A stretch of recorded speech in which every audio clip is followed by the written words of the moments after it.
I'm in my zone, I feel like I'm alone. I feel like I'm unknown to the world that's full of clones. My originality's focused on principalities broken. I'm loaning my heart and soul to the game that's scared to pay it back. And failure is a motherfucker. The strength to go on and believing in another sucker who don't see the vision in you. So you gotta work harder times two. Gotta make it do what it do. With the limited sources you have, your dream is still a finding motivation in you and the Everybody, what is going on? What is going on? I know it's a surprise show. It's surprising you guys. Normally I'm here with a co-host. I'm actually here by myself. Matter of fact, Mulu just texted me right now. I think he's he might pop up. He might pop up and join me in a little bit. But how's everybody doing on this beautiful Martin Luther King Day? Here we are. This weekend has been crazy with football. I do not want to start with the Dallas Cowboys. Where I'm going to start, though, it is Martin Luther King Day. We always want to pay homage to what MLK did. The I Have a Dream speech is one of the most iconic speeches ever.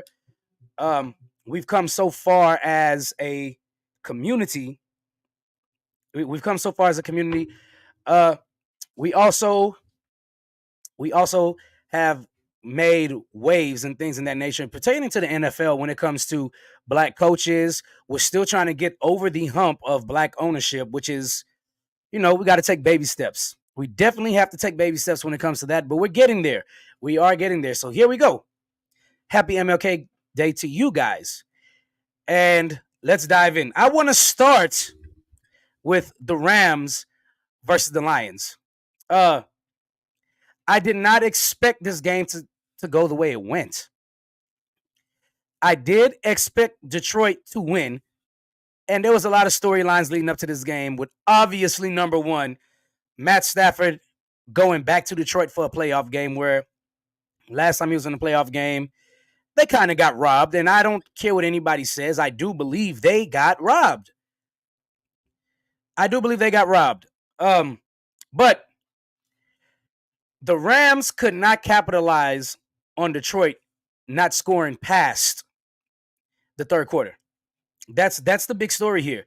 The Rams had ample opportunities to make a run. They did to at least score a touchdown to put them ahead. They could not find the end zone in the second half. And with them not being able to really find the end zone, it hurt them. It's pretty much the story of the game. That's pretty much the story of the game. Detroit scored a field goal to go up to 24 points, and the Rams had all third and fourth quarter. Basically all third and fourth quarter for the most part to catch them, and they could not capitalize in the red zone. They couldn't, not even the red zone. They just could not capitalize on scoring a touchdown. So let's pick up on things that I saw in this game. To start off, I just even though the Rams lost, Kyren Williams had an okay game. Nothing flashy. I mean, he only had 61 yards, but he did try to run the ball down their throats. And that just wasn't working. The Lions defense is what won this game in the end. I mean, of course they scored, but the Lions defense won this game in the end because they really contained Williams. And on the back end, they kept the Rams out of the end zone. I do feel bad for Puka Nacua. I feel bad for Puka. He went off. 1 touchdown, 181 yards, 9 of 10.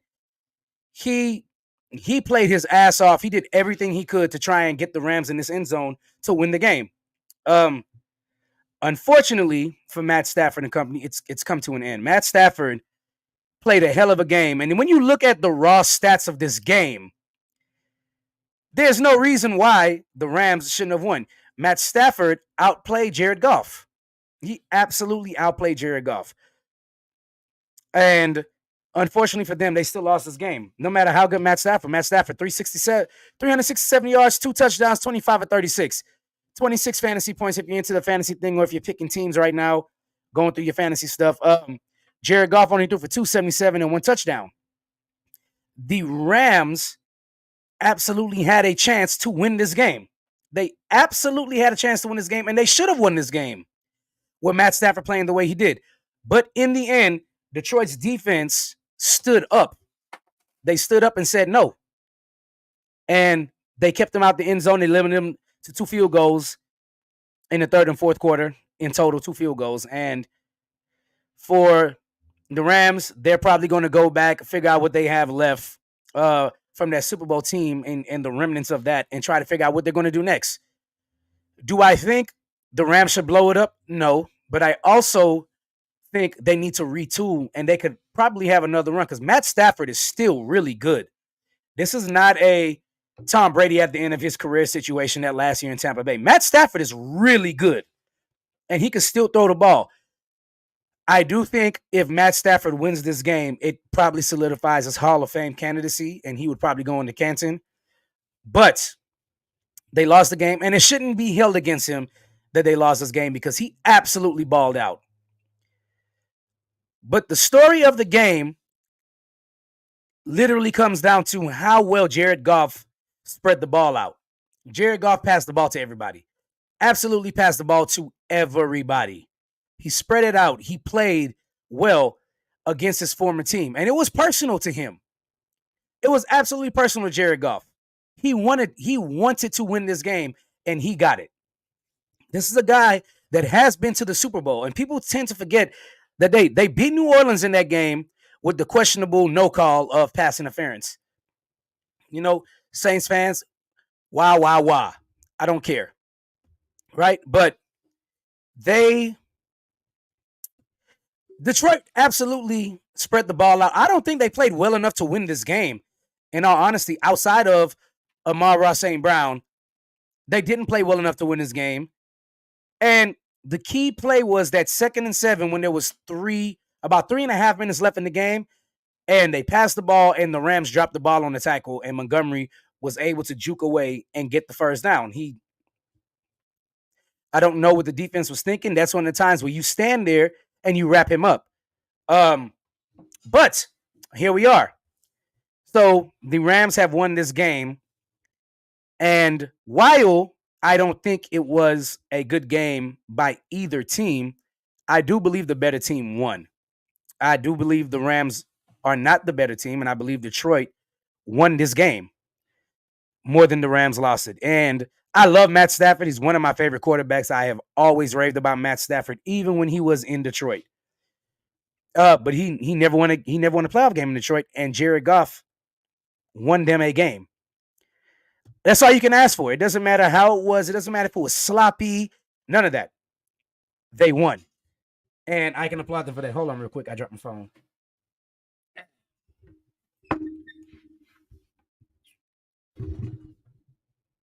Okay, so let's talk about the next one. Let's go to the Dolphins and Chiefs. There's really not a lot to say on this game. The Dolphins looked terrible. Absolutely terrible. I didn't think the Dolphins were going to play this bad. I mean, Mostert, he didn't play great, but he didn't play bad, but he didn't play great either. But he only carried the ball 8 times. And that was because the Dolphins got behind. The way the Dolphins win is to have an equal playing field when it comes to passing and running. Raheem Mostert is responsible for a lot of wins that the Dolphins had this year. But in the end, it was Patrick Mahomes doing what he does. And, Rashee Rice.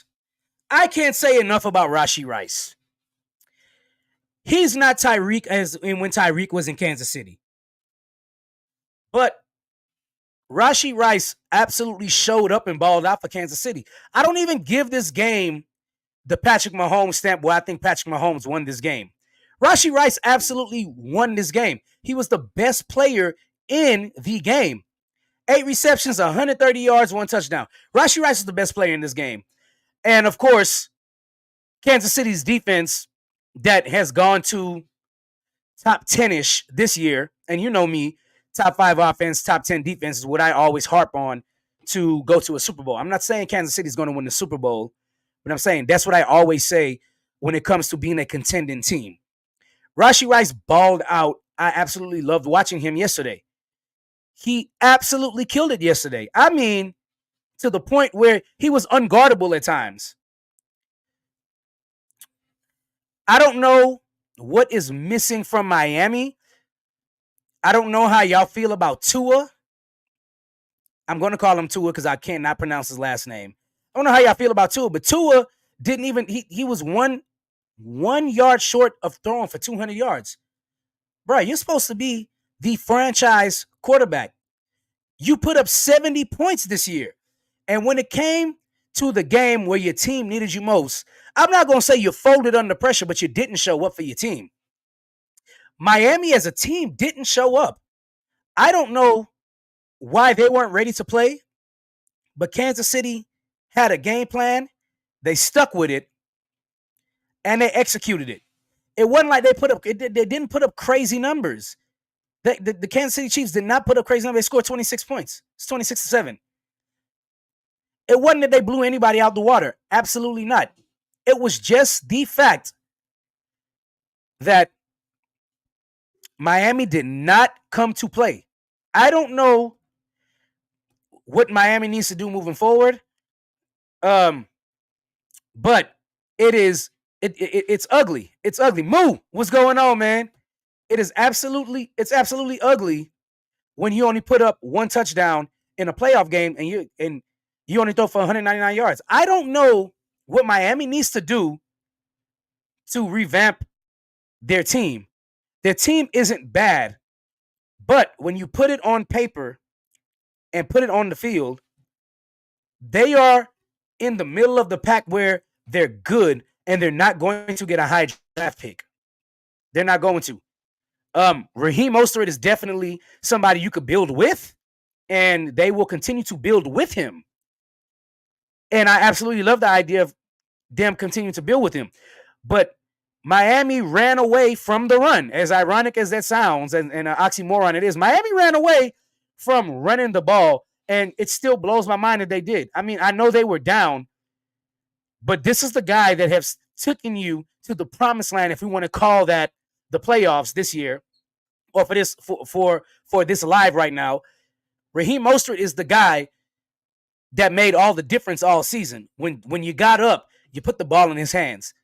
When you were down, you put the ball in his hands. Last night or yesterday, for context, yesterday, y'all got away from the Miami Dolphins got away from that. Mel isn't on here, but I just have to talk to, when I see Mel, hopefully I can chime in on Friday. When I see Mel, I am going to get Mel for saying that Patrick Mahomes is nothing more than a system quarterback. And he can't play outside of the system and things of that nature, because Patrick Mahomes absolutely played his ass off yesterday. And I don't know if it's Mel watching, because I do have somebody on here right now. I don't know if it's Mel watching. But Mel, if it's you watching, Patrick Mahomes did it again, bro. Kermit done did it again. He's stunned. He played good. He played good enough to win the game. That is all you can ask for. 262, 1 touchdown. Isaiah Pacheco, not the cleanest game, but he did what he needed to do. He got them a touchdown, 89 yards on 24 carries. It kept the defense, honestly, stacking the box to stop the run. Because when Isaiah Pacheco does get going, he gets going, and he can run the ball down your throat. So Miami's defense actually played pretty well. They did play really pretty well. Even last year, they were a good defense. This year, they were a pretty good defense. Probably not a top 10, but around 11, 12, somewhere in there, they played pretty well. So shout out to Miami's defense, but your offense let you down. If you still think Tua is that guy, I don't know what to tell you, because I am tired of hearing people saying the only reason why Tua isn't one of the top quarterbacks in the NFL is because he's been injured. That's fine. But yesterday, he did not show up again. I don't know how much more excuses you can make for a guy like Tua, who was the guy in college. I'm not going to go as far as saying Mac Jones-ish, but Tua has a lot of making up to do for this because for a long time y'all had the division lead. Y'all were the front runners in your division. You had it in your hands. There was no reason why y'all should have lost the division and ended up playing against Patrick Mahomes, but you did. And Patrick Mahomes just proved he doesn't have to have the greatest game to win a playoff game, right? So he didn't have the greatest game, but the whole team of Kansas City rallied together when Patrick Mahomes was having a not so good game and won the game for them. And that's what it came down to. So the Chiefs move on. Miami, you pack your bags and go home. So let's keep this thing rolling. We're going to preview some games for today in a little bit. Let's go to my Houston Texans. Oh my God. I'm pretty sure y'all can hear the excitement in my voice. I mean, somebody out there is hating, but it's okay. My Houston Texans. Where to even begin? I don't even know where to begin with the Texans versus Brown games. Joe Flacco had an absolutely horrendous game. He picked the wrong day to have a bad game because Joe Flacco has been balling since he got signed by the Browns. I mean, Joe Flacco was probably in the grocery store bagging groceries. I don't know I absolutely don't know what Joe Flacco was doing. But here we are. Joe Flacco comes in. The Browns had a good grasp on the division. I mean, they ended up not winning the division, but the Browns were there with it in his grasp. Joe Flacco guided them to the playoffs after Deshaun Watson is hurt to come up and have a bad game. The Texans absolutely picked the Browns apart under Joe Flacco. I mean, I don't even know I was shocked because I thought the Texans would win this game, but I definitely didn't think they were going to blow them out. I think DeMeco and that defense came in with a game plan and executed. They absolutely executed on the game plan. It was beautiful to see what it was. I mean, it's not to say Joe had a bad game. He had 307 yards. 34-46. That's a lot of passing. But I think the story of the game is Nico Collins was right there with Njoku. Nico Collins matched Njoku. And even though the Browns did score a touchdown first, because obviously the Texans kicked the field goal in the first quarter, the Browns did score a touchdown first. The Texans absolutely rebounded. CJ Stroud, the rookie sensation, only threw 21 passes, got 274 yards and 3 touchdowns, breaking the OSU curse. What a beautiful game it was as a Texans fans to watch. It wasn't good as a Browns fan, knowing the history between these two from last year with the Texans trading and getting that pick. But let's go back to last year because this has been a big topic on social media. Let's go back to last year when, as Texans fans, as myself, we were all mad when Lovie Smith won that game that gave the Texans the number 2 pick. We were pissed off. We were mad that the Texans won that game. But when you look at it now in hindsight, it was absolutely perfect and magical that we ended up with the number 2 pick and the Panthers selected Bryce Young. I'm not saying Bryce Young will not be good because they obviously need to get him some offensive line help because every time I've seen this story with David Carr. You hike the ball, and from the time you hike the ball, you're running for your life as soon as you hike the ball, which is absolutely ridiculous to think of. If you can't protect your quarterback can never be good. It's the ultimate team game of football. It's not a one-on-one game. It can never be. So going into this season, I was very mad that they did fire Lovie Smith when I first heard it.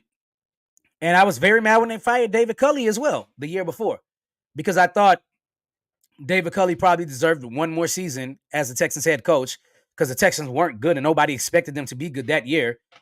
And then with Lovie Smith took the job understanding the Texans were going to suck. But he took the job anyway. And he played, he tried his best to coach this team up and have them to play every week. And point differential does say a lot. It's one of the telling tales in football.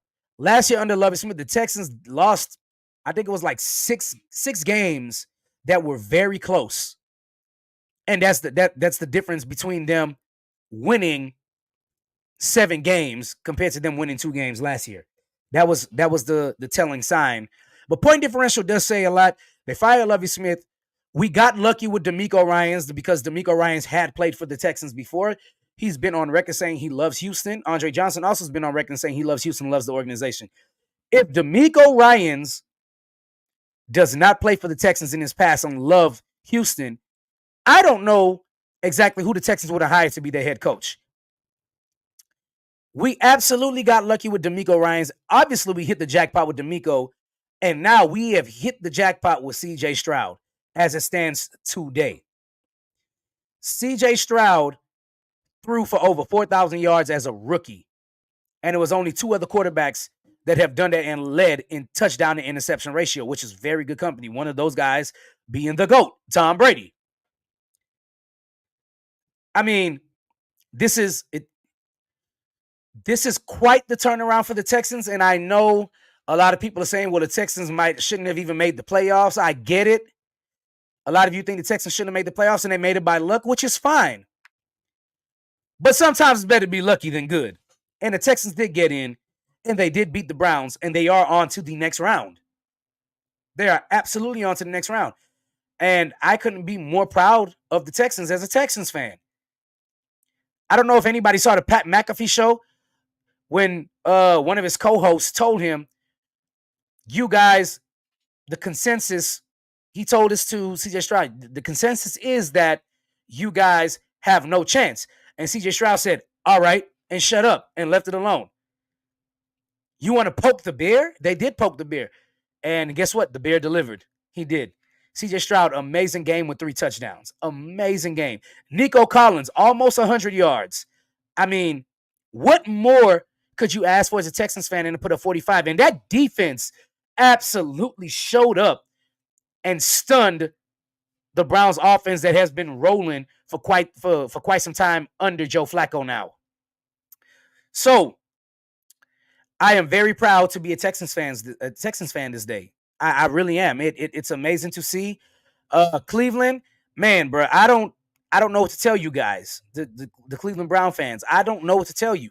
You were right there. Amari Cooper didn't show up. Myles Garrett didn't show up for the most. I mean, Myles Garrett still played a solid game, but for the most part, Myles Garrett wasn't involved in a lot of the big plays that the defense had, and it was only like a few. But Myles Garrett could not get to C.J. Stroud. The whole defense couldn't get to C.J. Stroud, and the Browns go back to the drawing board again. I don't think Joe Flacco is the answer for the Browns. I don't know if Deshaun Watson is the answer for the Browns. I think we're all still trying to figure that out. Do I think it was a bad trade? Excuse me. I don't know yet. I don't know, because Deshaun Watson got hurt this year. He was hurt last year and didn't really get to play for the most part. Maybe the Deshaun Watson experiment takes a turn next year if he stays healthy.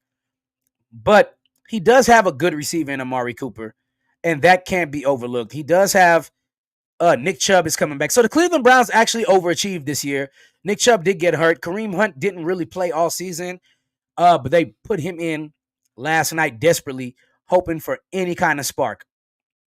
And Kareem Hunt, for the most part, he played pretty well. But as a Browns fan, I don't know where you go from here. You've had a team now for 4 seasons, even under Baker Mayfield. You had a team now for 4 seasons, which you think you can win with, and it hasn't manifested into a Super Bowl win yet or going further in the playoffs yet. I don't know what their plan is going forward, but they have to go back to the drawing board and figure it out. Let's move on to another game here. Y'all know I'm getting there. I know y'all want me to talk about the Cowboys because you know exactly what's going to happen when I talk about the Cowboys. I mean, just sitting here getting everything together. Let's go to let's talk about the Cowboys then, since my computer seems to be acting funny right now. All right. Let's talk about the Cowboys. Stevie, what's going on? What's going on, brother? What's going on? DJ Baby Chime, the one that coined the term tell a friend to tell a friend. All right. So let's talk about the Cowboys game. I did pick the yes, sir, go Texans. I did pick the Cowboys to win this game. And could you believe it? I fell for the same stuff I tell y'all every single year. They're going to gas you up and let you down. They're going to play phenomenal. I am so happy to be here, my dog. They gassed me up. I thought the Cowboys were going to absolutely win this game.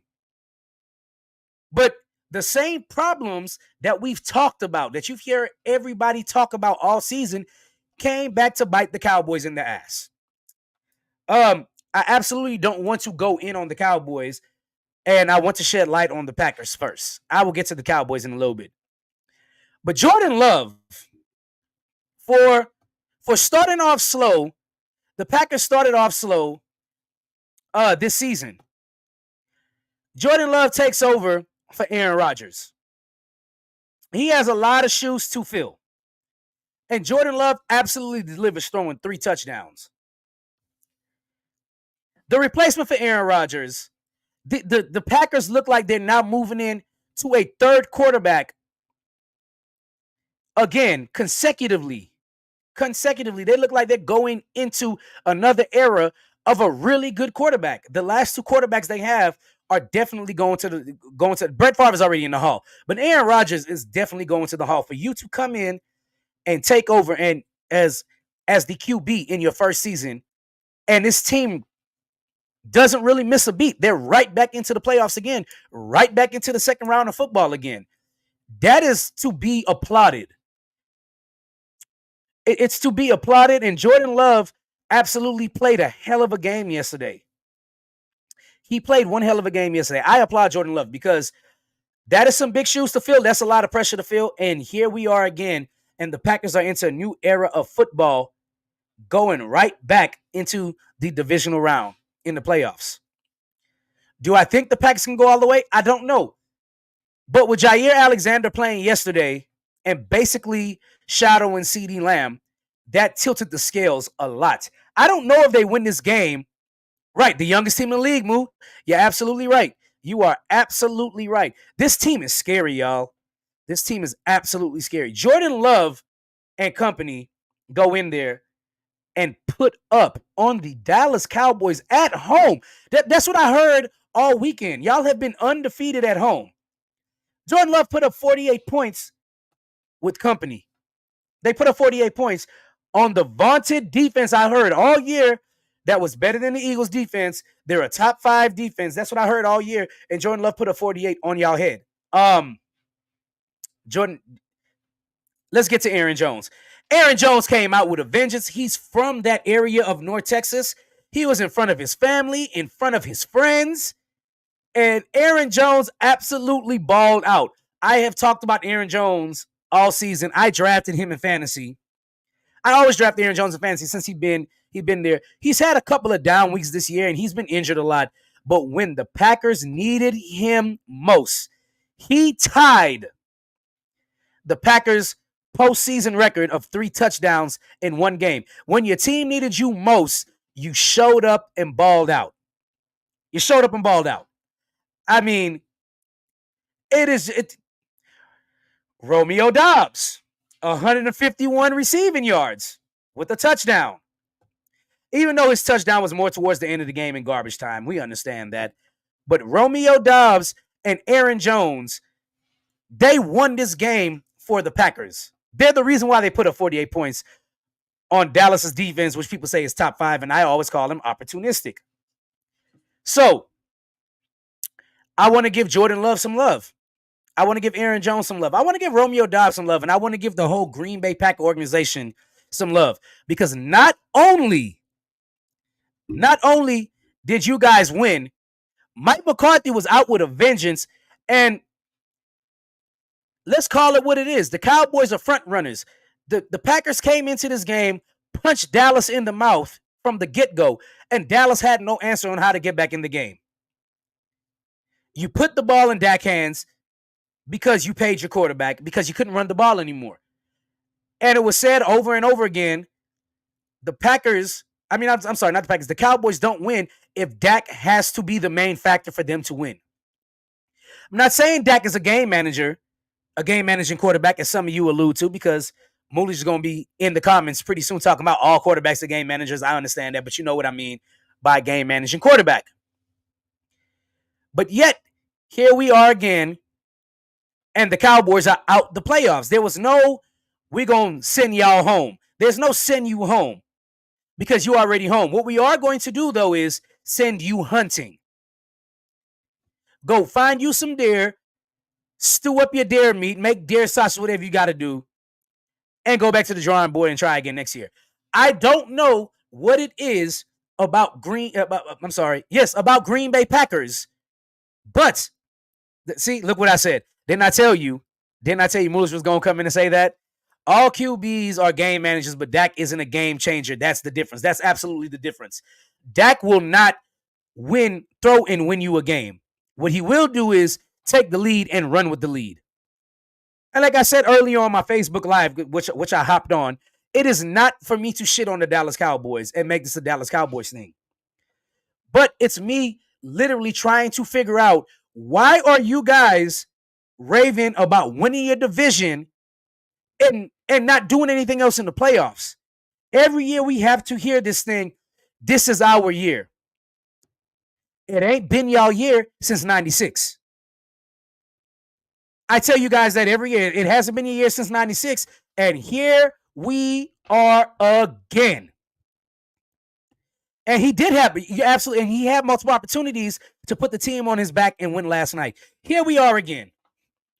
What exactly can the Cowboys do at this point?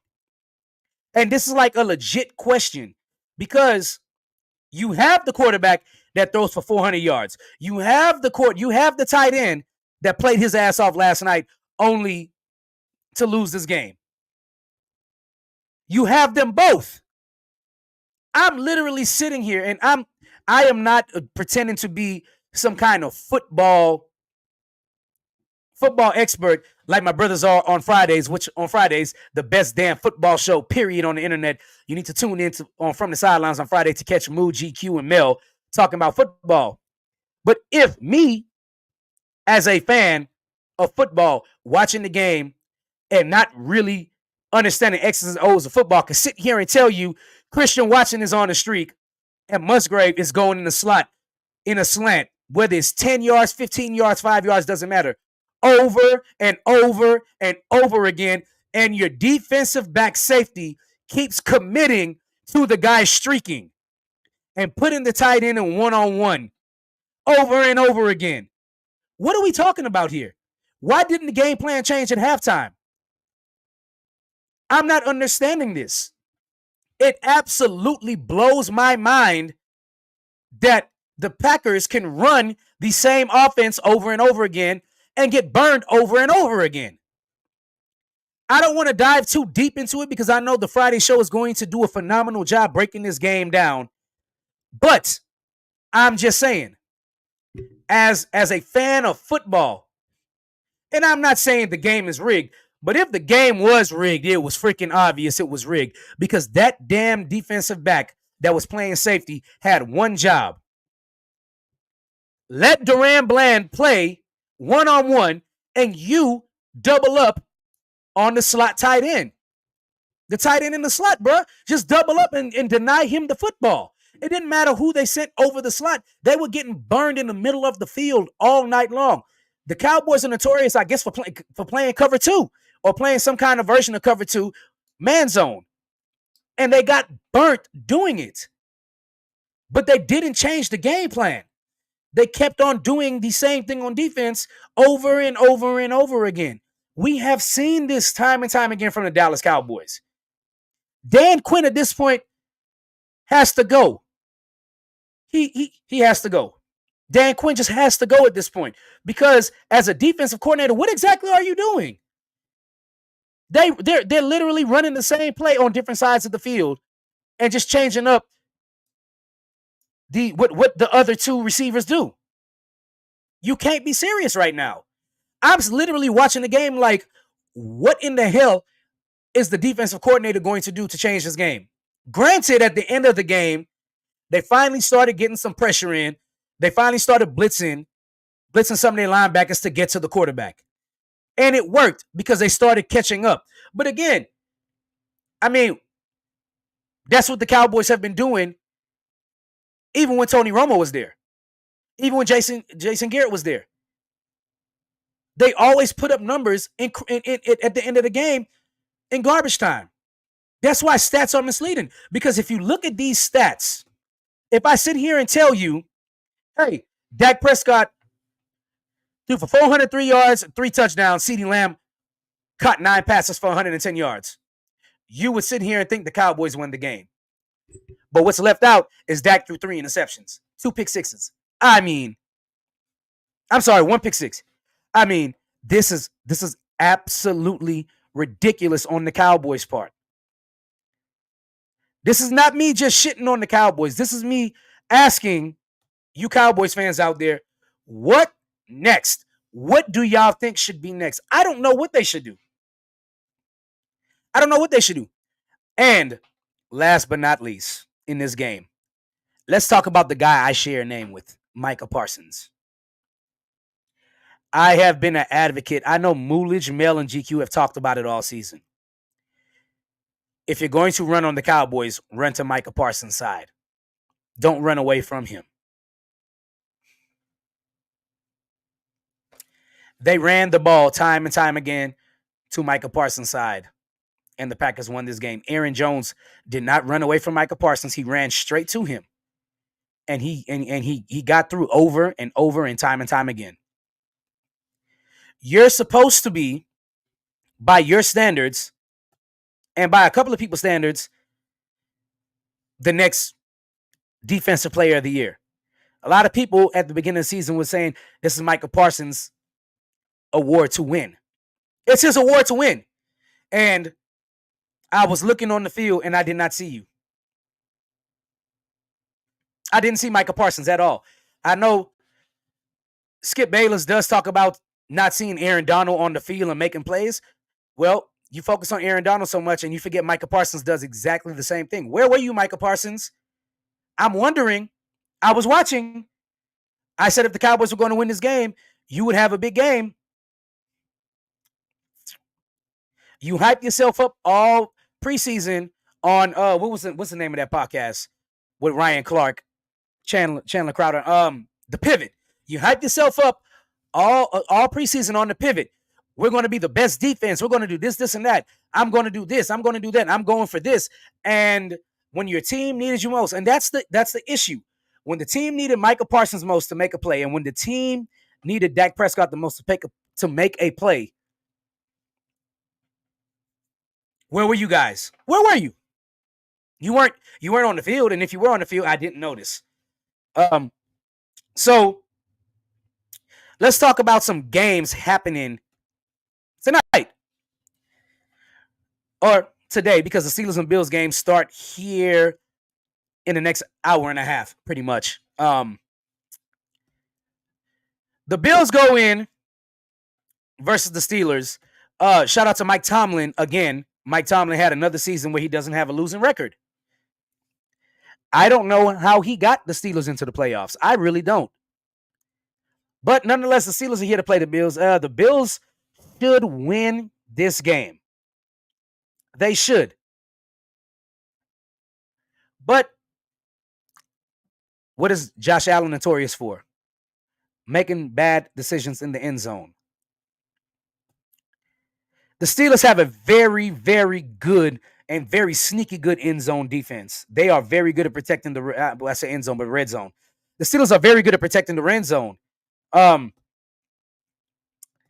I do think, however, Buffalo will win this game.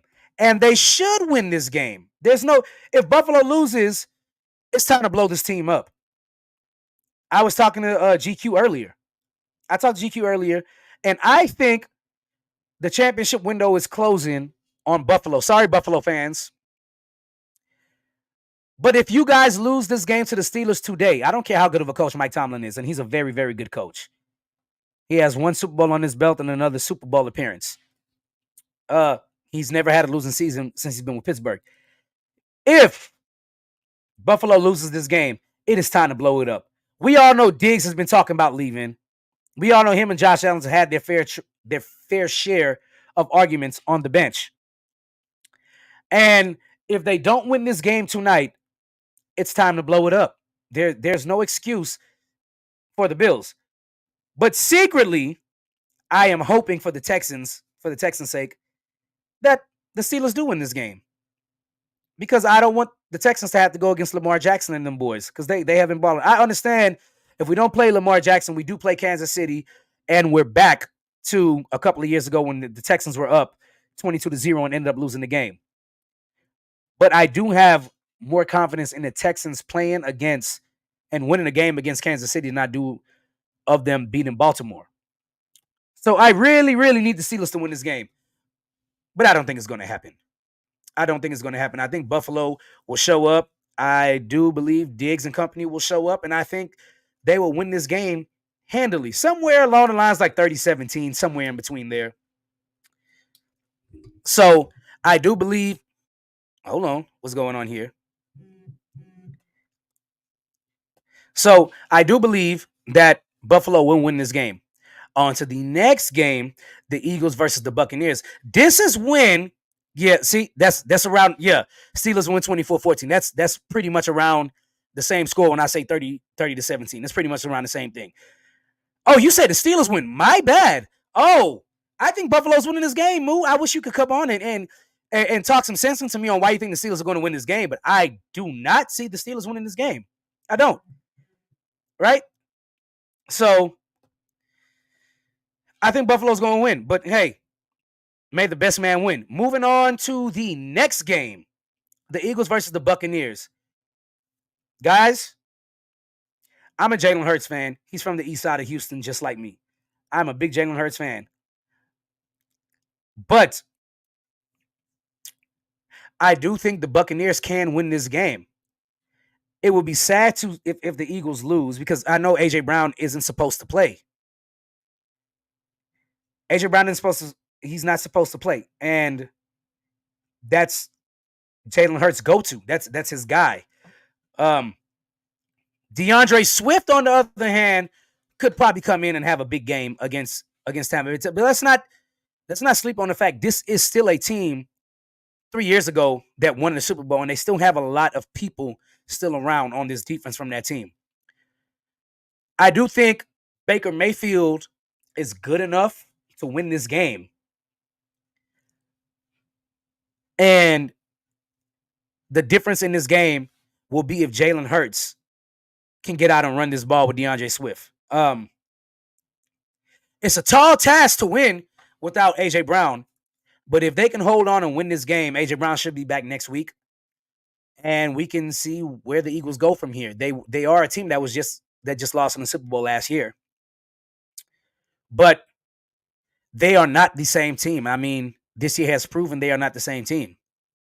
The defense isn't as good as it was last year. It's not as stout on the front seven. Even though they have a very good front seven that can probably turn it on, they still have to find a way to get to Baker Mayfield, because I've noticed when Baker Mayfield has time, he is throwing that thing up to Mike Evans, and Mike Evans is a guy's talent I have never questioned. Again, another person from the Houston area. from Galveston, should be in the Hall of Fame as well when he retires. Other than Jerry Rice, the only receiver to go 10 straight seasons with 1,000 yards.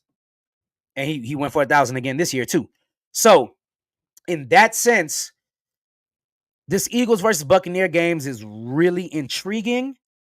I think the Eagles can win this game. They just got to nut up and play football. You are absolutely right. I do think the Eagles will win this game, but the Buccaneers are more than capable of winning as well, especially with a healthy Mike Evans and a healthy Chris Godwin. And me and GQ talked about it earlier. Chris Godwin, this has a Chris Godwin-esque game written all over it, where he shows up and acts a fool, because the Eagles are going to be keying on Mike Evans, because Mike Evans, not only does he play well in the regular season, he also plays well in the postseason, very well in the postseason. His history shows that he will ball out. As far as Baker Mayfield goes, what a redemption story for Baker. Matthew Stafford was hurt last year. He plays for the Rams. He plays very well at the end of the season for the Rams. Then he gets signed by Tampa Bay. Nobody gave Tampa Bay a chance because we all thought Baker Mayfield was pretty much damaged goods. I don't even know if you can call him damaged goods. We just all thought he wasn't a very good NFL player. And here we are. Baker Mayfield has revived his career under Bruce Arians. And a lot is to be said about Bruce Arians, because a lot of people thought the Buccaneers were going to suck this year. They didn't think anything much about the Buccaneers, just like people made the Texans an afterthought, just like people made the Browns an afterthought after Deshaun Watson got hurt. Hey, here we are. So before I get out of here, let's go down the list of NFL awards. I'm going to give you guys my NFL awards. As you know, if you saw Gentleman's Talk a couple of weeks ago, I gave Gentleman's Talk awards. Let's talk about it. Moo, if you're still in the comments, please, anybody in the comments, please be more than willing to tell me who you think should win the award. All right, MVP. If you would have asked me a week ago, I probably would have taken Dak as MVP. Dak, head and shoulders, his stats are ridiculous. You ask me today, I'm going with Lamar. Brock Purdy has had a very good season. He has a case for it. Tyreek Hill, I can't give nobody on that Miami team MVP after what I saw yesterday. Absolutely nobody. It's not a knock on you. It's just a knock on your team. I don't think anybody on Miami can win MVP. Christian McCaffrey, if he doesn't get hurt, I do believe this was one of the years that a quarterback shouldn't have won MVP if the season kept on going the way it was going. Christian McCaffrey would have ran away, or Tyreek Hill would have ran away with MVP. But I do think Lamar is the MVP. They lose Mark Andrews, and people forget this. They lose Mark Andrews, absolutely Lamar, CJ Stroud. They lose Mark Andrews, and they don't miss a beat. That is a lot to be said about how great Lamar Jackson has been this year, especially at the end of the year, getting his Ravens the number 1 seed in the NFL and solidifying how great of a QB he is. People forget how good Lamar Jackson was at Louisville. Lamar Jackson was phenomenal at Louisville. It was an utter sensation and sensational to watch him. But yeah, I agree with Moo. I think at this point, the only two quarterbacks that actually have a case are Lamar and CJ Stroud, and I think Lamar Jackson will win because the NFL will not let a rookie win MVP, even though clearly he is. Comeback player of the year. I am going with, obviously, Damar Hamlin. Damar Hamlin had a very good year coming back. Personally, if Joe Flacco would have played early in the year, I think Joe Flacco gets comeback player of the year. But he didn't play early in the year. So I am definitely going Damar Hamlin. I don't think anybody would disagree with me. You are very knowledgeable about sports, although you be biased towards LBJ. But we'll save that for NBA. Carry on, brother. Yes, sir. I appreciate that, Stevie. That's my brother from another mother. DeMar Hamlin should absolutely win this award, and if it's highway robbery if he doesn't. I appreciate it, Stevie. Roy, what's going on, man? John Mechie. John Mechie had a great year. He had a great year, but I'm still taking Lamar Jackson as MVP. I am definitely taking Lamar as MVP. Let's move on. Oh, comeback player of the year. You're talking about John Mechie. I'm still going DeMar Hamlin, bro. I'm not gonna lie to you. I am still going DeMar Hamlin, and it's not necessarily that nobody else could win it. I just think the writers love a good story, just like MVP in the NBA, because we all know LeBron James and Michael Jordan could have more MVPs. We all know this. We all know this. So let's keep this ball rolling. Offensive player of the year. I do think Christian McCaffrey will win offensive player of the year, but he will not win MVP. Although I do believe that if you win offensive player of the year, you probably should win MVP. But like I said, Christian McCaffrey has balled out this year. Unfortunately, he got injured. And if you're going to give him offensive player of the year, he probably deserves MVP as well. I think Christian McCaffrey is going to win, but hey, I'm a Texans fan. I'm biased. I think CJ Stroud should win offensive player of the year. I'm biased. CJ Stroud absolutely balled out this year, but Christian McCaffrey and company. And the problem with me only singling out Christian McCaffrey with the 49ers, they are just a loaded team. Brock Purdy has a case for offensive player of the year. So it's absolutely anybody, Deebo Samuel, they all that offense has a lot of people that are going that can be considered offensive player of the year. That offense in particular. Yeah, that's my pick too, Mulich. I do think CJ Stroud should win offensive player of the year, but I will not be mad if they give it to Christian McCaffrey or somebody on San Francisco. San Francisco has had a really, really good year. I know we all remember the beatdown they put on the Cowboys, and everybody was talking about the Cowboys are going to play them in the conference finals, and the Cowboys are going to win this and that. Yeah, okay. We see how that played out. The Cowboys couldn't get past the Packers. So let's move on to defensive player of the year. I don't know what you guys think. I don't think, but somebody to me that wins should be, let me see what he's, but somebody to me that wins should be someone that made everybody better. CJ, baby. That's right. That is absolutely right. I do think it's CJ Stroud award to win, if you ask me. And I do think the Texans will have a good narrative. Like I said, it's all about narrative most of the time when you're picking these wins. Hence why Michael Jordan and LeBron James don't have more MVPs. Defensive player of the year. I really want to know what you guys think in the comments about defensive player of the year. There hasn't really been a standout where I would say that's your defensive player of the year. If anybody that I would go with Myles Garrett. I would go with Myles Garrett as defensive player of the year. Aaron Donald kind of didn't have the best year, even though he had a solid year. He still had a good year by his measures. But I don't think anybody has really stood out on the defensive side of the ball. I would love nobody on Dallas for sure. Oh, sorry, my bad. No, not your bad. You're just speaking facts in here. Nobody has stood out on defense this year. I would give it to Myles Garrett. If you guys have any other, right? Oh, Max Crosby. Yeah, absolutely right. Max Crosby did have a phenomenal year. But there hasn't been that one defensive player that stood out, got the sacks, have the big plays and things of that nature that we normally see with a defensive player of the year. This is a toss-up between Myles and Max. It's absolutely a toss-up between Garrett or Crosby. I would give it to Myles because Cleveland did kind of overachieve, and their defense, it wasn't bad up until, the debacle we saw yesterday.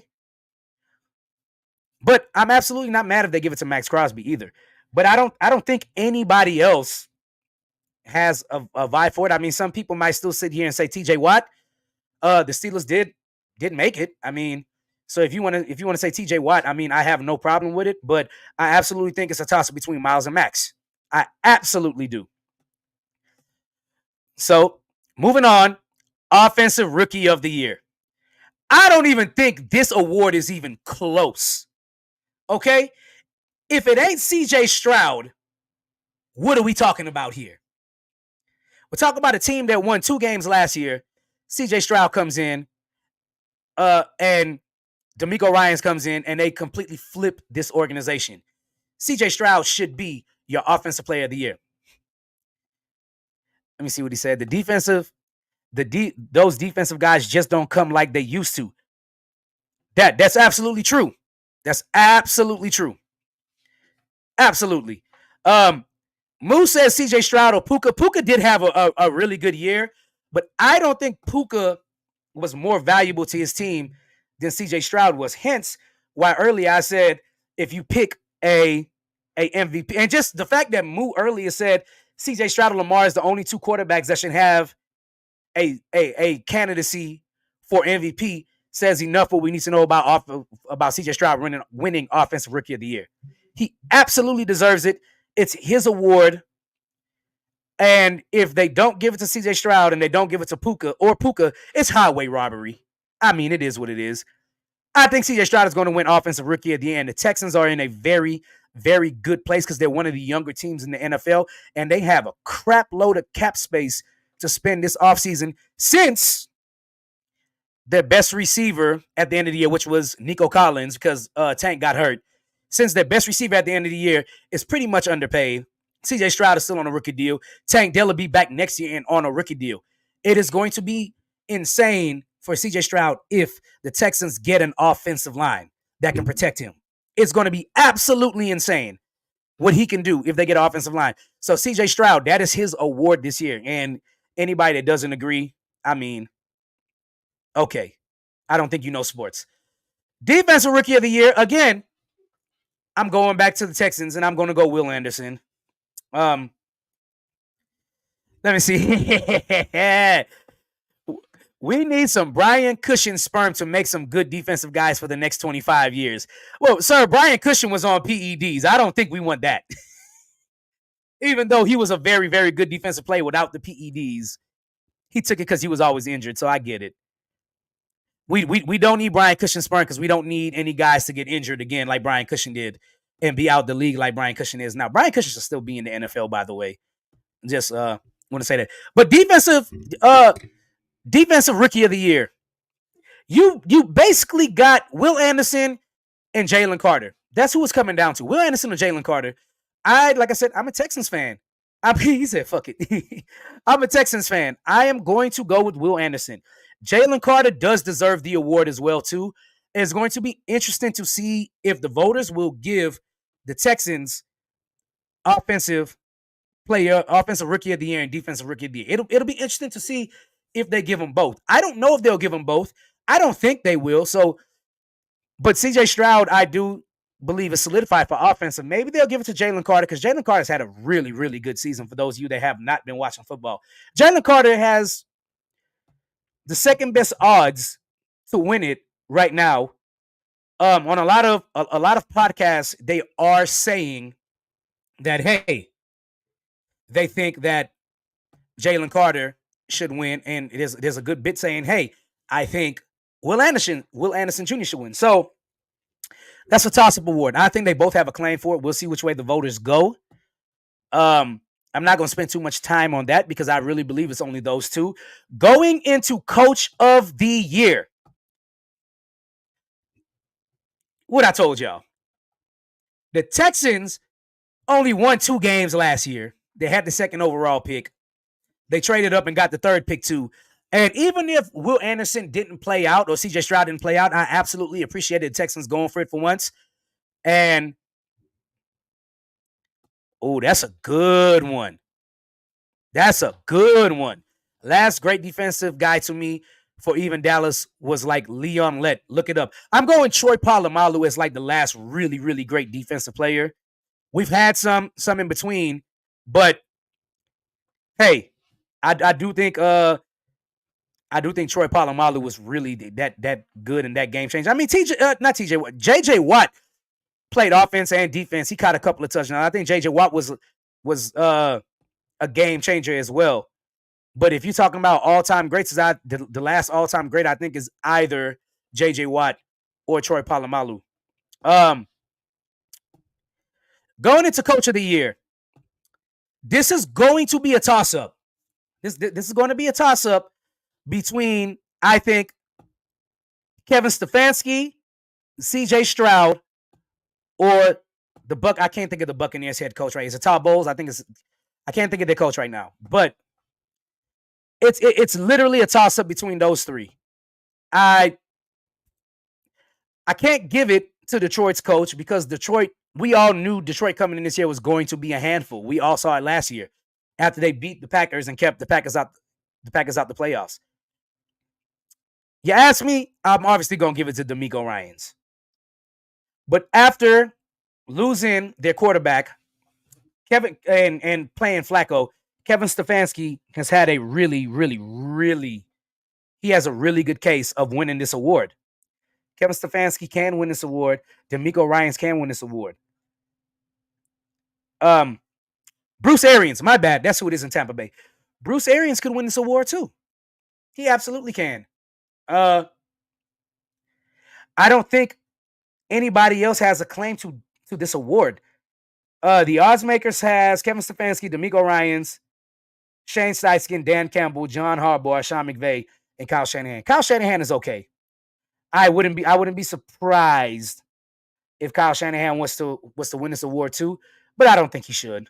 But what I will say is,